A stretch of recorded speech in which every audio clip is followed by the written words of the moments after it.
فاذكروني أذكركم واشكروا لي ولا تكفرون يا أيها الذين آمنوا استعينوا بالصبر والصلاة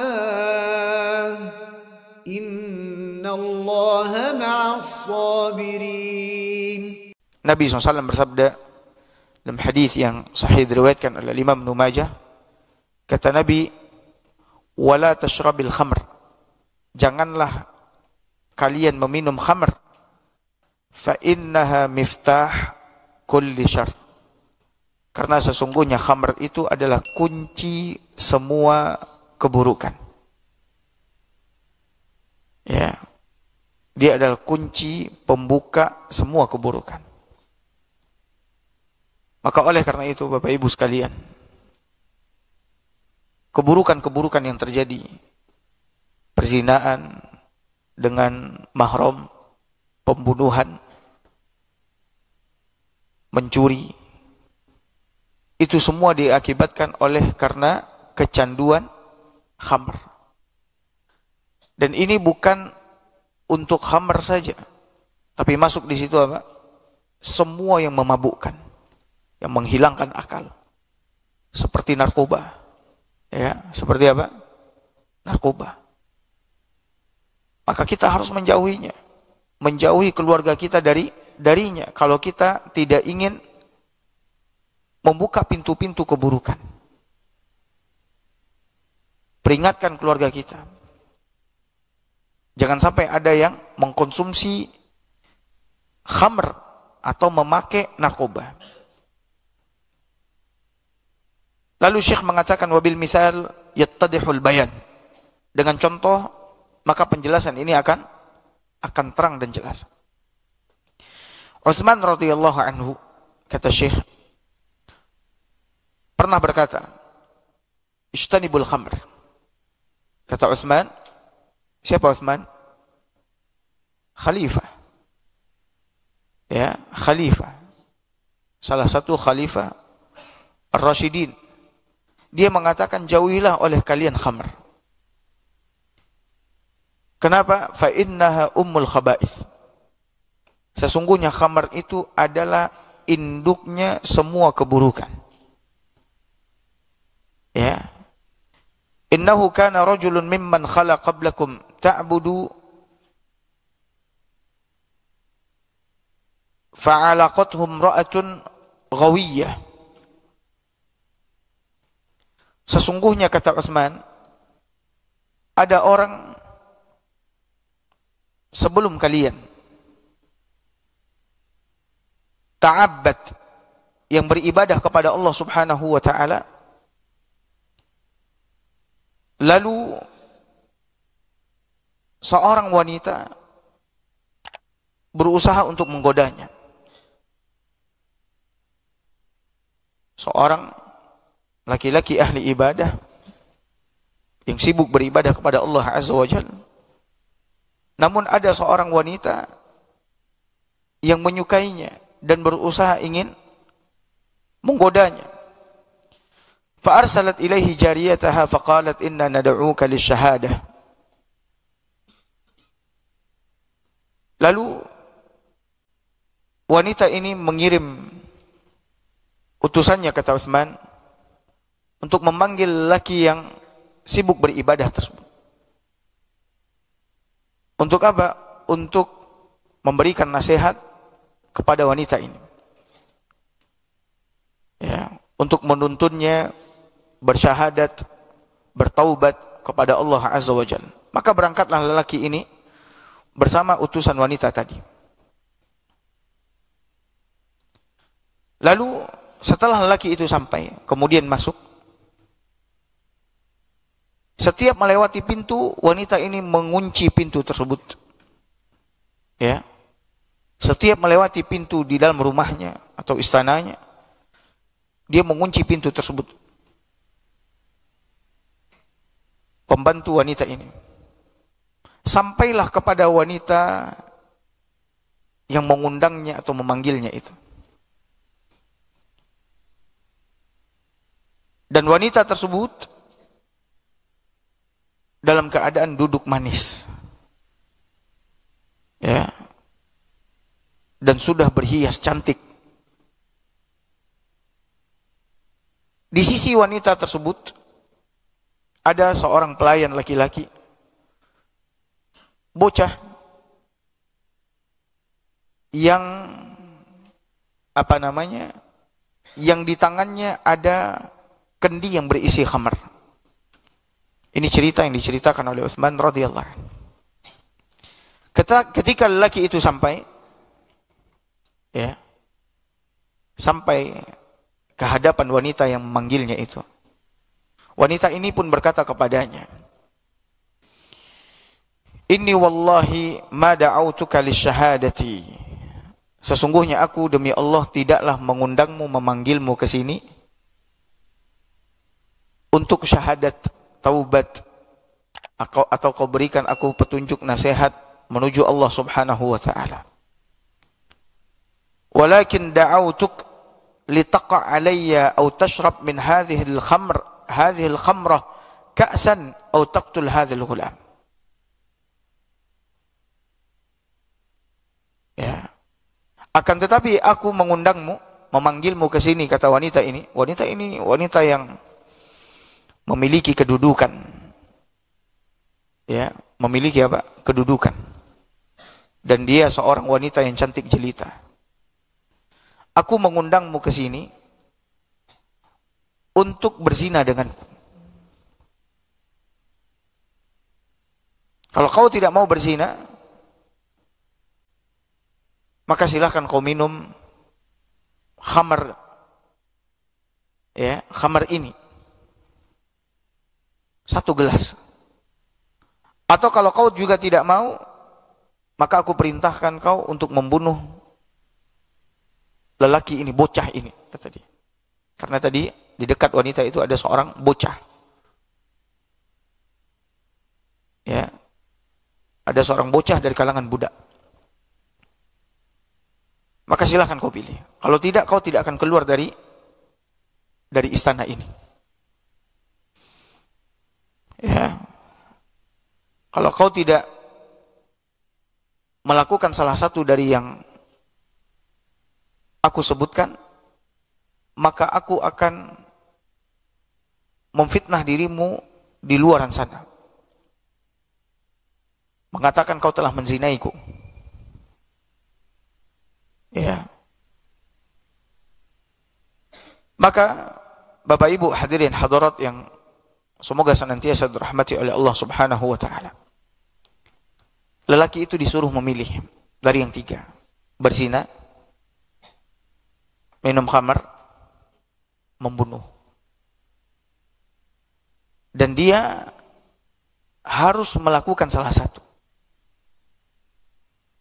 Karena wanita itu mengancamnya, kau tidak akan keluar dengan selamat, atau kalau kau keluar, aku akan memfitnah dirimu di luar sana. Maka lelaki ini melihat-lihat mana yang lebih ringan menurutnya dosanya.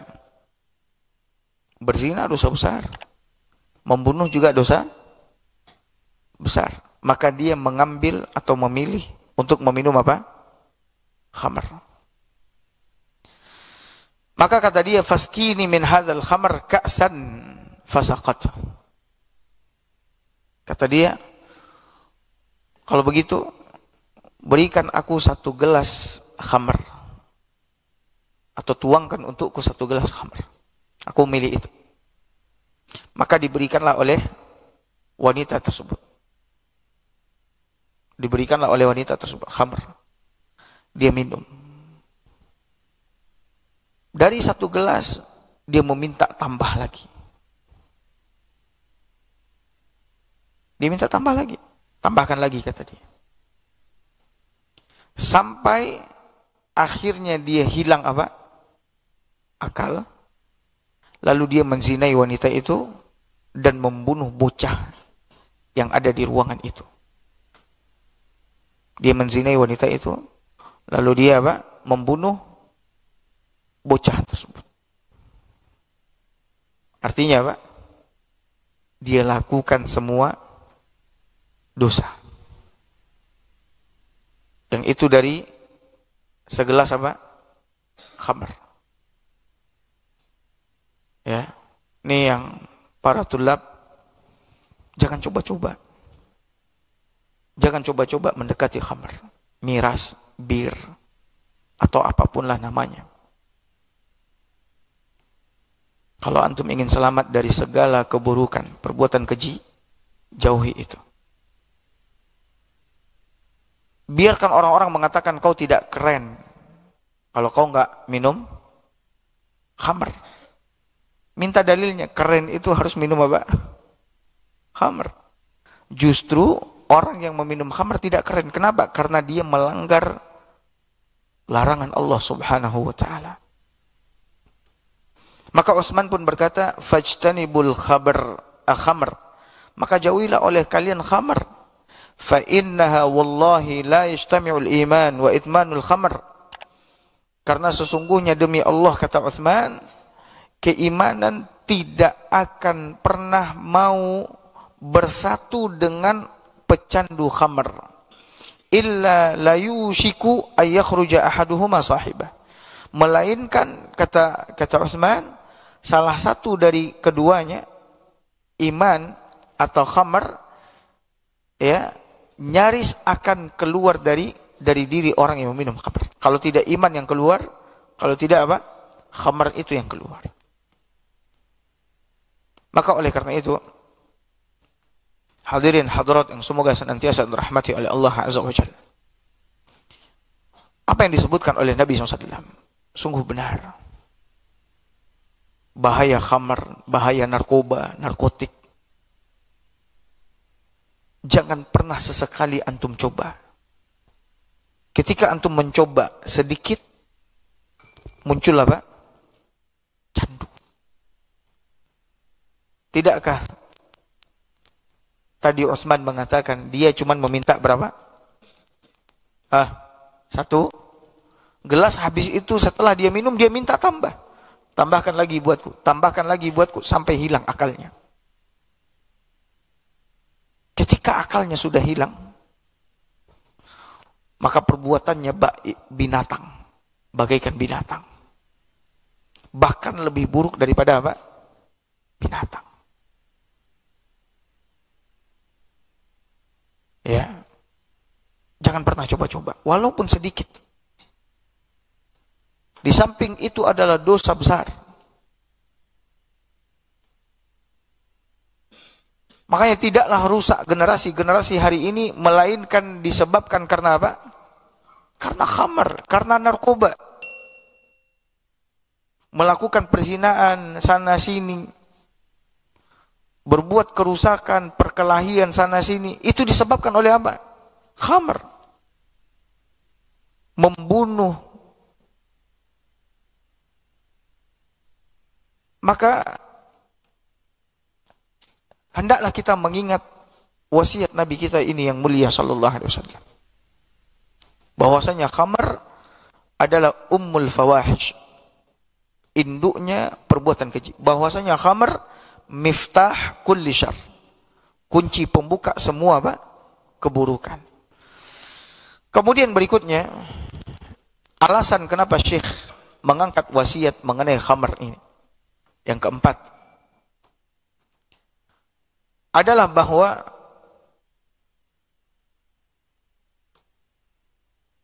banyaknya orang-orang hari ini yang meminum khamr dan mereka menamakan khamr itu dengan nama yang lain.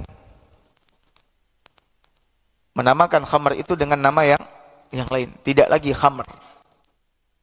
Tapi diberikanlah nama-nama yang lain. Dan kita kalau searching di internet ada banyak nama khamr itu, bir itu, miras itu ada banyak namanya, beraneka ragam namanya. Taib. Lalu orang-orang mengatakan bahwasanya ini tidak haram, namanya saja berbeda. Bukan lagi khamr, bukan lagi bir, bukan lagi ini, itu, dan sebagainya. Maka kita katakan bahwa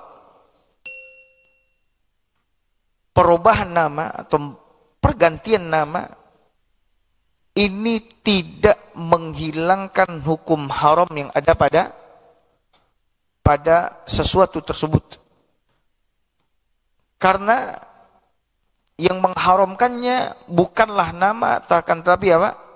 Hakikat kandungan yang ada padanya. Terserah orang-orang hari ini mau menamakan khamar itu dengan nama apapun, terserah. Ketika itu adalah khamar yang memabukkan, menghilangkan akal, maka hukumnya apa? Haram. Tetap haram. Dan ternyata Nabi kita sallallahu alaihi wasallam telah mengabarkan 14 abad tahun yang lalu. 1400 tahun yang lalu. Nabi telah mengabarkan bahwa ada orang-orang yang meminum khamar dan menamakan khamar itu dengan nama-nama yang lain. Kata Nabi, yashrabu nasun min ummatil khamar. Ya, sekelompok manusia dari umatku meminum khamar. Yusammunaha bighairi ismiha. Dia menamakan atau mereka menamakan khamar itu dengan nama yang lain. Mereka menamakan khamar itu dengan nama yang lain. Nah, itulah yang kita dengar hari ini, di zaman sekarang ini ada puluhan nama-nama minuman khamar itu. Apapun namanya, yang jelas itu adalah apa? Khamar, haram. Ya. Maka oleh karena itu, kalau ada orang yang bertanya, khamar yang seperti apa yang diharamkan, yang tidak boleh kita konsumsi, tidak boleh kita minum, maka kita katakan apa yang dikatakan oleh Nabi SAW di dalam hadisnya yang mulia, diriwayatkan oleh Imam Muslim. Kata Nabi, kullu muskirin haram. Setiap yang memabukkan itu hukumnya apa? Haram. Apa saja yang memabukkan hukumnya apa? Haram. Wa kullu khamrin haram. Dan setiap khamar, apapun namanya, dia juga apa? Haram. Bagaimanapun bentuknya, bagaimanapun cara pembuatannya, bagaimanapun tempat ya bingkisannya, ketika dia memabukkan, maka hukumnya apa? Haram.